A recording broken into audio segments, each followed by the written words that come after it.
Marijuana. Basically catnip for people. It has gained increasing acceptance in recent years. In fact, one small bright spot on election night was pro-marijuana referenda passing in 8 states. It's official! A big win for lovers of weed. Well, we are really excited. I mean, this is a huge victory, not just for Californians, but for really the country and the world. Everybody here should be so excited by this. It's a little weird that those celebrations happened the same night that Trump was elected. It's like celebrating your baseball team winning on the deck of the sinking Titanic. Bit of a mixed bag today, but still, go Sox, Yankees suck.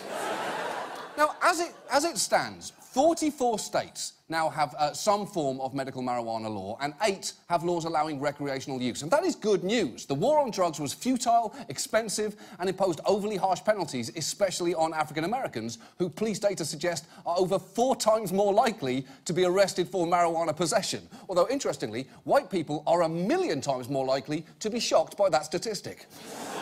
And this is clearly no longer a fringe issue. In 1969, a Gallup poll showed 12% favored legalization. Today, it's 60%. Exactly. Marijuana is something we've just all gradually decided is okay. Like Mark Wahlberg as a serious actor. You know what? Sure, I've decided I'm fine with that. But the legality of marijuana is actually much more fraught than you may think. In fact, if you have marijuana right now, even if you are acting completely legally according to your state, you may still be in serious jeopardy. And that's not your weed-induced paranoia talking. You could lose your home, job, or possessions, Greg. And yeah, I know I'm freaking the shit out of any stoned viewer named Greg right now. But that is not a bad thing, because this story is genuinely worth worrying about. And let's begin with going back to why marijuana is so heavily regulated in the first place. It was legal at the start of the 20th century, but anti-drug hysteria, fueled partly by racist stereotypes about who was using it, led to it being gradually outlawed around the country. And naturally, it was Richard Nixon, the Mozart of racially motivated lawmaking, who targeted it in his war on drugs for reasons that he was open about in conversations he inexplicably recorded. You know, it's a funny thing. Every one of the bastards that are out for legalizing marijuana is Jewish. What's the Christ is the matter with the Jews, Bob? What is the matter with them? I suppose because most of them are psychiatrists. You know, they're submitting all the great psychiatrists are Jewish. By God, we are going to get the marijuana thing. And I want to get it right square in the pussy. Yes. Yes. Quick historical footnote. You know who he's talking to there? Billy Bush. Yeah. Turns out people just open up to that guy. Always have. Now, Nixon signed the Controlled Substances Act in 1970, and it's still in effect today. Marijuana is classified as a Schedule I drug, the highest classification alongside heroin. Schedule II, a step down, features drugs like cocaine and methamphetamine. And marijuana is not a Schedule I any more than a hedgehog is an apex predator. You're not scaring anyone, Roland. Get a tattoo. But that federal law is constantly clashing with new state laws, and it's causing big problems. For instance, legal marijuana businesses have struggled to get bank accounts because at the federal level, they are still seen as criminal enterprises. So if banks took their deposits, that could be considered money laundering. And this has meant that businesses had to operate all cash. 100% of our revenue comes in cash. This is federal taxes that we pay in cash. Also our payroll, when we pay all 12 employees, they're getting envelopes of cash. These are state taxes. That is a shitty way to be forced to do business. On the suspicious scale, cash-stuffed envelopes rank somewhere between unfurled hundreds dusted in white powder and a wad of damp wands containing a single pubic hair. And if you are wondering why he was talking about paying his federal taxes, yeah. Amazingly, under federal tax law, you must declare income even if the source of it is illegal. The tax code even has provisions like, if you receive a bribe, include it in your income. And if you steal property, you must report its fair market value. Which seems such an obvious trap to catch criminals. It should really be listed on the form as, this is a trap, are you really this stupid? Oh my God, you're filling out a federal form admitting guilt, aren't you, you dumb, dumb idiot? So marijuana businesses have all the tax liabilities of other businesses, but what they don't get is one major advantage. The agency bars them from making most normal business deductions. You know, you could end up with a tax bill far more than, you know, any potential profit you could ever make. That's right. You can't deduct certain expenses, and that can mean that you pay double the amount of tax that you would if you were selling any other product. And just think about that. That means the shop where you bought your weed may pay double the amount of taxes paid by the shop where you ordered that shitty pizza, Greg. Yeah, I'm talking to you again, Greg. I told you this was important. Pay attention. And it is not just businesses facing difficulties, it's customers too. Just look at Brandon Coates, who was paralysed from a car accident as a teenager. Now, he had a prescription for medical marijuana, but he was fired from his job at the Dish Network after he failed a drug test. What was it like for you when they said, we don't want you to work here anymore? Well, it was devastating. I mean, it's hard enough for somebody like me to get a job. People look at me like they probably don't think that I can do what I can, you know? Did you think because you had a medical marijuana card that you had license to go ahead and use it? Well, I was under the impression that we had passed a law and that we had made it legal. Yeah. It's frankly understandable that he thought he was doing nothing wrong. The state had given him a license to use medical marijuana legally, and yet he got fired anyway. And also, he couldn't turn to the Americans with Disabilities Act for help because that is a federal law and it doesn't protect marijuana use, all of which is pretty frustrating. That's like driving exactly the speed limit and getting pulled over by a cop who tells you, sorry, the federal speed limit is 3 and the legal age to drive is 62, and also you have to be drunk. Surprise, you're fucking under arrest now. And even if you are only dealing with your government at the state level, decades of enforcing anti-drug laws can result in local officials making big mistakes, as 2 Michigan parents, one of whom treated his epileptic seizures with marijuana, discovered in 2013. Steve and Maria Green of Lansing helplessly watched as their infant daughter Bree was taken from their care. The reason given, the state-sanctioned medical marijuana user's home was too dangerous for their 6-month-old because of the plants inside. It would place our residents at a higher rate of armed robbery and therefore was an imminent danger for my child to be removed. That is just completely absurd. If you have valuable items in your home, we might take your children. Although I will say, that is going to add some real excitement to The Price is Right from now on. Oh, I really want that entertainment centre, but I love my kids. Fuck it, sorry, Tommy. Daddy's going for the plasma screen. It's a dream, son, a dream of mine. And look, I know that some people will say, well, hold on, the medical efficacy of marijuana needs a lot more study. And that is true. The problem is, it's very difficult to do that because, again, federal laws are standing in the way. To study marijuana, you need approval from 3 different federal agencies, which can take years. In fact, one scientist was forced to wait 6 years just to begin studying its effects on PTSD, which is a long time. I frankly wouldn't blame her if she just said, fuck it, I'm studying does chocolate during sex help red wine make you lose weight? At least that way I'll get to go on the Today Show. And if you are conducting a federally approved study on marijuana, you can only get it from one place. Dr. Mahmoud El-Soli oversees the University of Mississippi project. Its mission? To aid law enforcement and produce pot for federal study, mostly related to addiction. For all intents and purposes, you're the government's sole producer of marijuana. Correct. It's true. The sole source of government-sanctioned marijuana is that guy at the University of Mississippi. So please update your stereotypes about the University of Mississippi, which I believe is the official slogan of the University of Mississippi. And while researchers wait for marijuana to study whether it helps with PTSD, plenty of veterans will tell you it absolutely does. Take Danny Belcher. He is a Vietnam vet who'd been prescribed a great deal of medication for pain and depression, but, as he told the Kentucky legislature in 2014, he found that when he tried marijuana, it started really helping him. I do have my bowl of pot in my house, and if I wake up at night in that nightmare, when I'm wringing wet with sweat,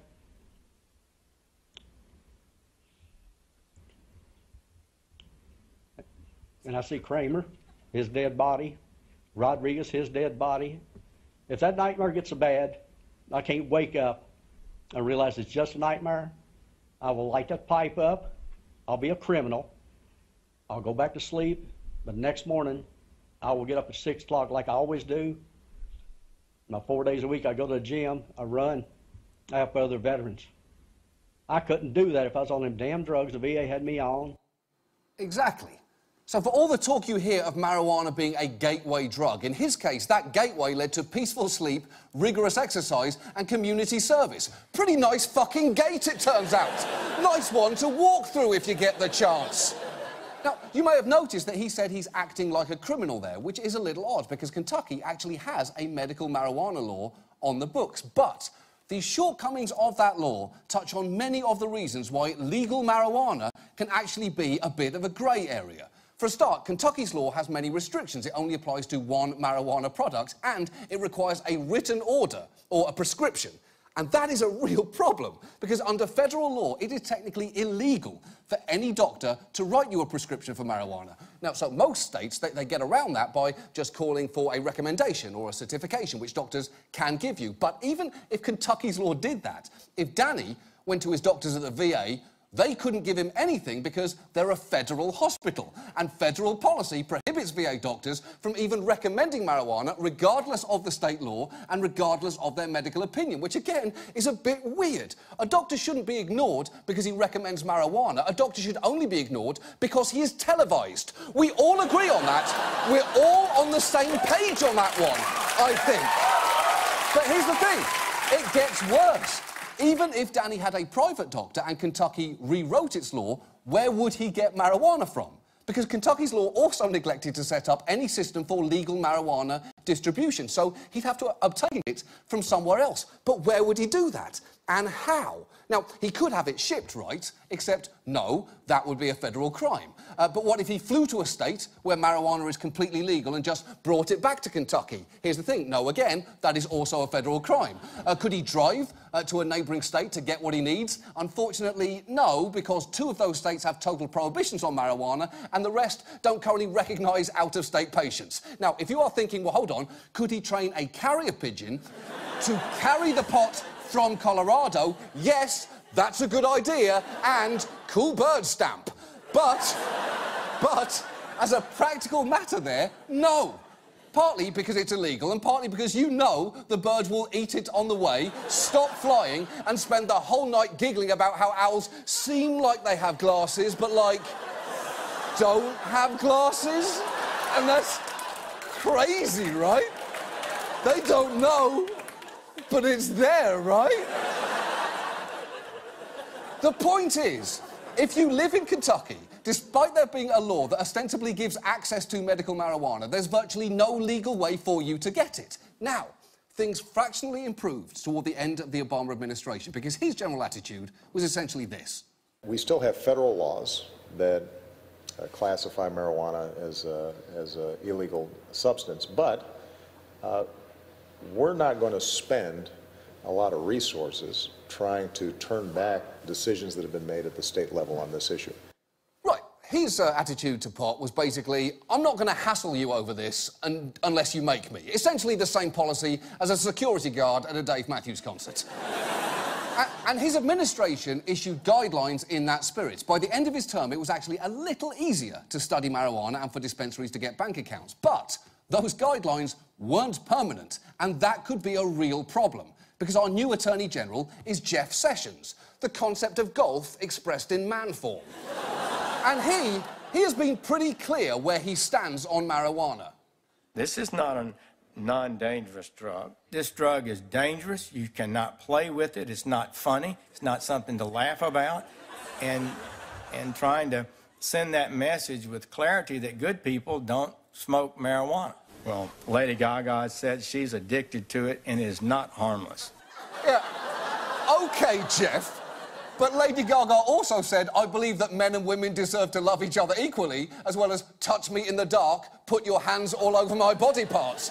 So please, Jeff, if you're going to live your life according to Gaga quotes, accept the entire canon.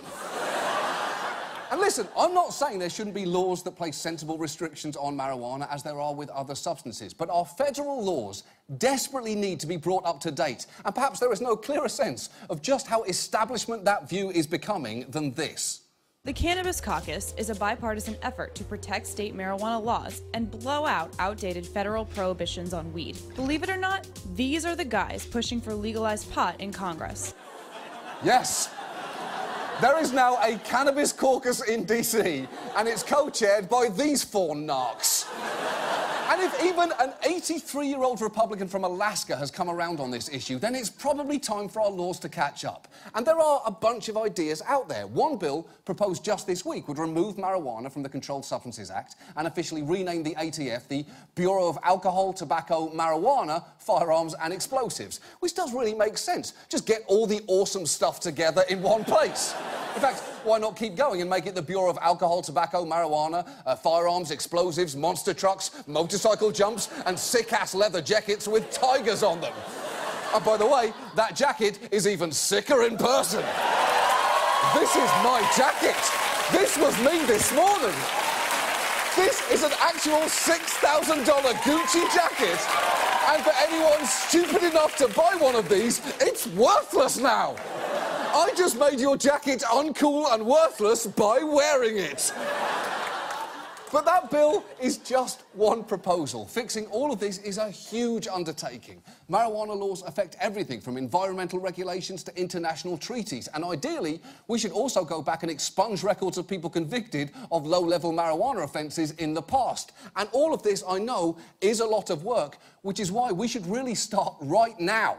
Because I would argue that it is absolutely worth it for people like Brandon Coates and for people like Danny Belcher and perhaps most of all for Greg, who has been freaking the fuck out this whole time. I can see you, Greg, and I can hear your thoughts. Hey, Charlotte County, this is Charlotte County Cop Watch, and I wanted to explain what fair use is. You can use pieces of news articles if you're doing it for news reporting, you have commentary, and you're doing it for education purposes. So that's what fair use is, as you can see right here. Another reason why I wanted to make this video is to let you know I have just joined with Patreon. A nice thing with Patreon, I make no money on YouTube. They took the money away years ago. And so this is another way to give, and it's a nice thing too because you can give monthly. You can give $1, $5, $10, whatever. I do 4 to 5 hours a day on trying to wake the sheeple up on how corrupt it is and different ways that you can fight the corruption. So Patreon is a way that you can do it, and then of course the old way is still there. Donate to Charlotte County Cop Watch with PayPal or credit card. So keep that in mind. 4 to 5 hours a day. I make no money, but the corruption happened to me and I'm sick of it, so I'm trying to wake people up.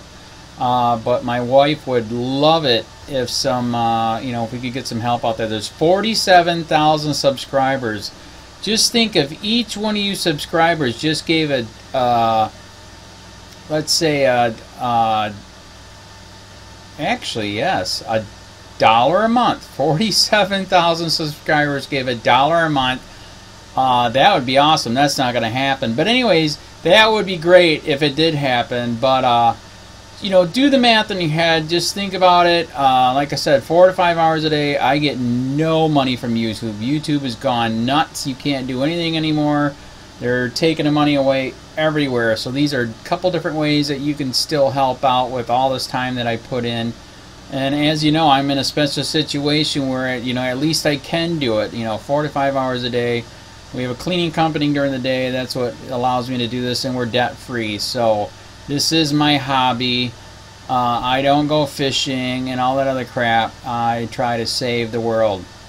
So help me out to make the wife happy, man. In fact, if you guys did give $1 a day, and there was 47,000 of you, and you did it, and each of you gave $1, and that was every month, oh my God, yes, I could quit. I could start suing them. Another idea too that we have is, if I got, some funds, we could actually contact everyone that has been ticketed and or arrested and put in jail and start sending them postcards to let them know we're here, and to see if everything went all right, and if it didn't, find out their story. So we could even do more investigations and more lawsuits. Lawsuits take money.